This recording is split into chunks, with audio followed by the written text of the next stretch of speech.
Hello everybody and welcome back to the channel. It's your host SuperX today, bringing you guys some more tier 10 battles on the NA server. Today we have a couple different treats for you guys. We have the Des Moines, we have the Zhao, and then we have the Kerfer starting off for the third and final palette on our video series today. So stick in, strap yourself in, and get ready for some good tier 10 battles right here for you. Now in this battle right here, we have Prater from Pramo that is going to be in his Des Moines as he's using the DPM. If those of you guys have seen his recent video, please go check that out. It is definitely something to watch. It is really funny. It really will give you guys a good perspective on the Des Moines of what he's actually doing here and how he's doing it. But hopefully I can kind of explain what he's doing to some extent.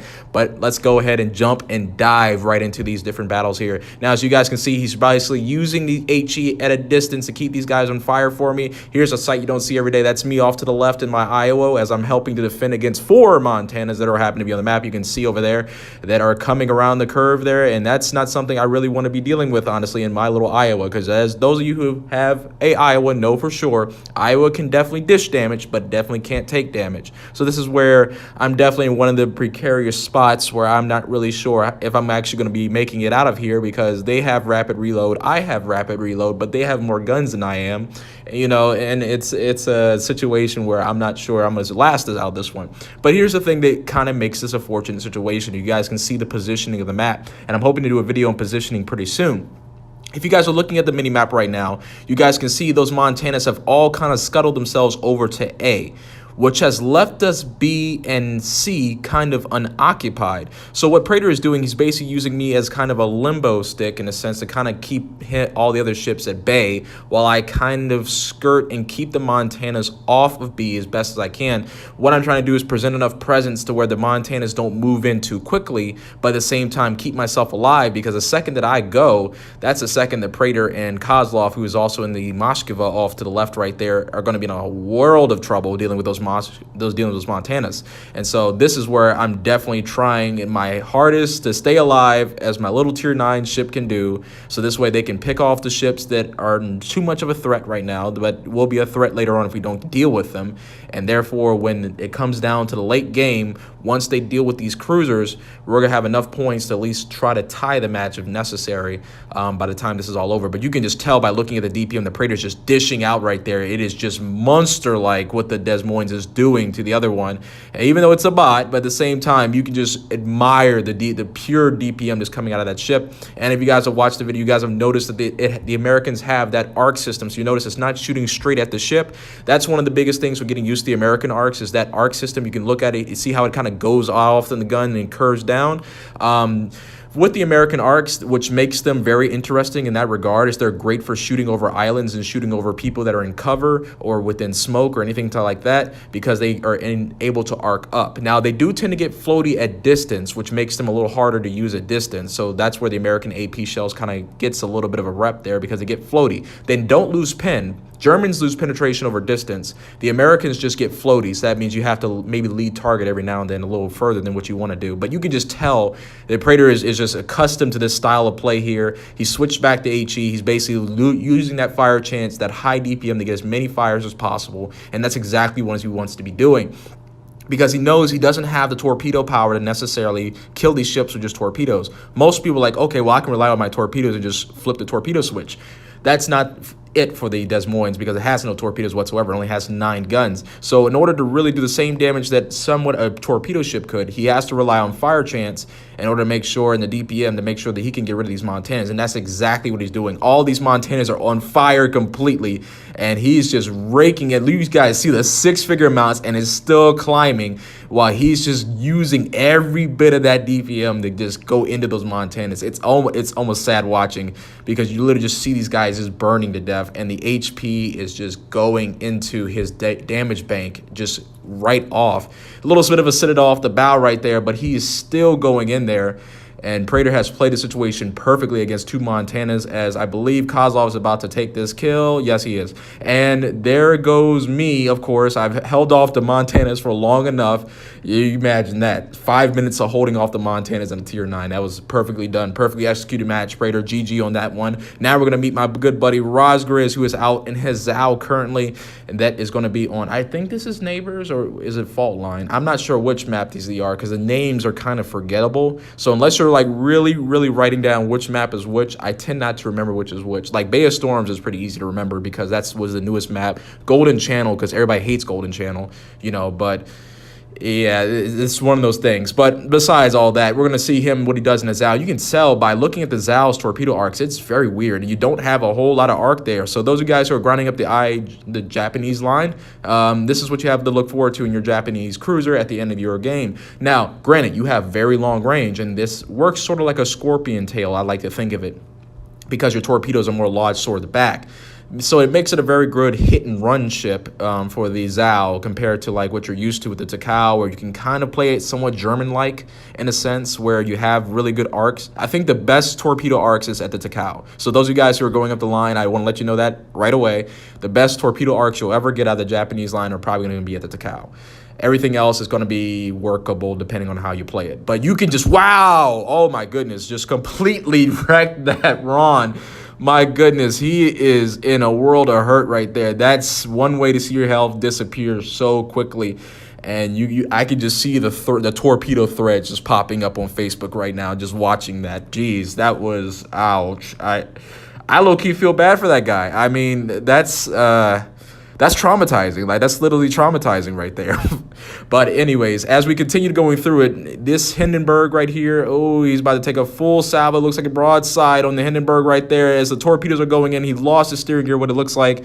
And he's still getting hit by all the ships. Luckily, he manages to turn away.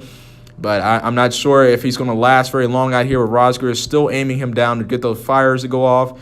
Couple of 300, 600 rolls there, so it's pretty decent, and someone else finishes them off in the distance. We have a Pramo player off in the distance. This is something you don't see often in the scopes of another Pramo player, Pramo versus Pramo here.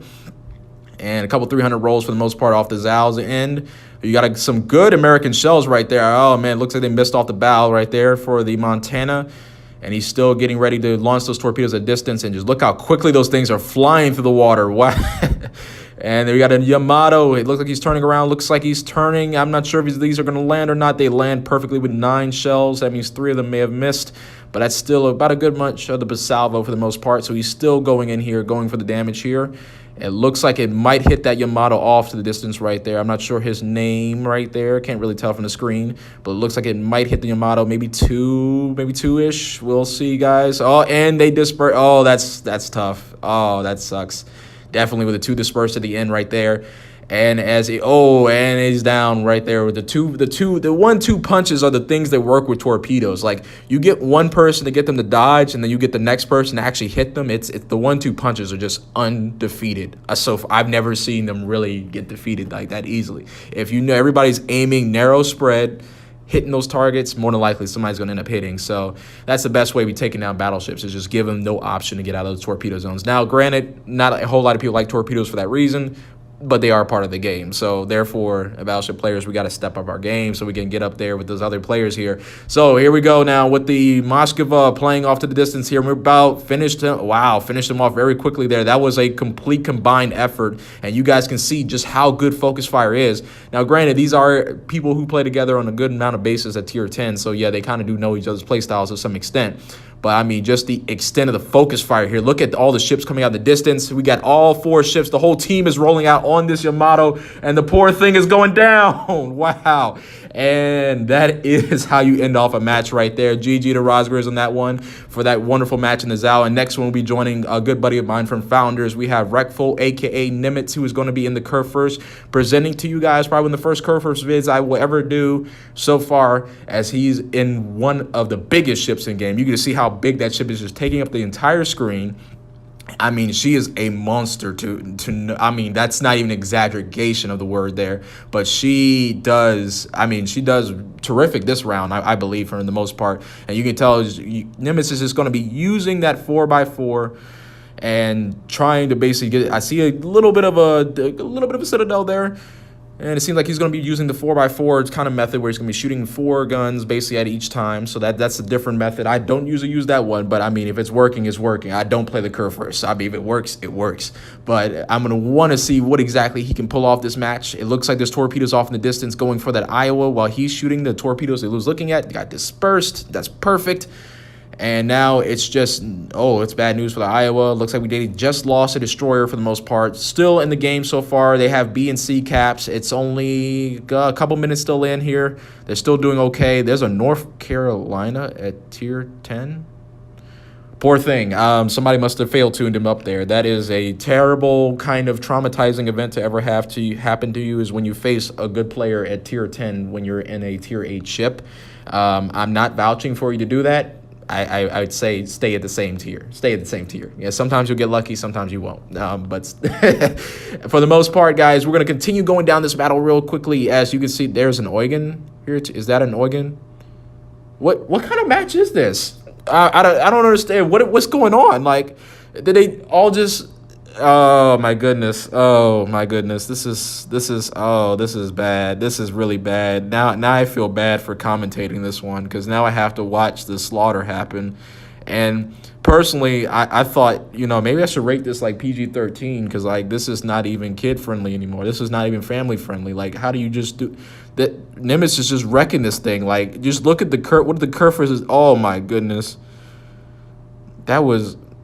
I'm calling 911. That was unnecessary. But as we continue going down the whole thing here, as I'm still kind of in disbelief that he completely just wrecked an Eugen for no apparent reason. Now the Minnow, the Minnow is trying to brawl with the oh my goodness, with the Kerr first. I can't believe this match. I'm speechless. Like, I want to be serious for you guys, but I'm just speechless at this match. And he takes a few up the side here. I want to see this one. This is actually getting, because I'm close here.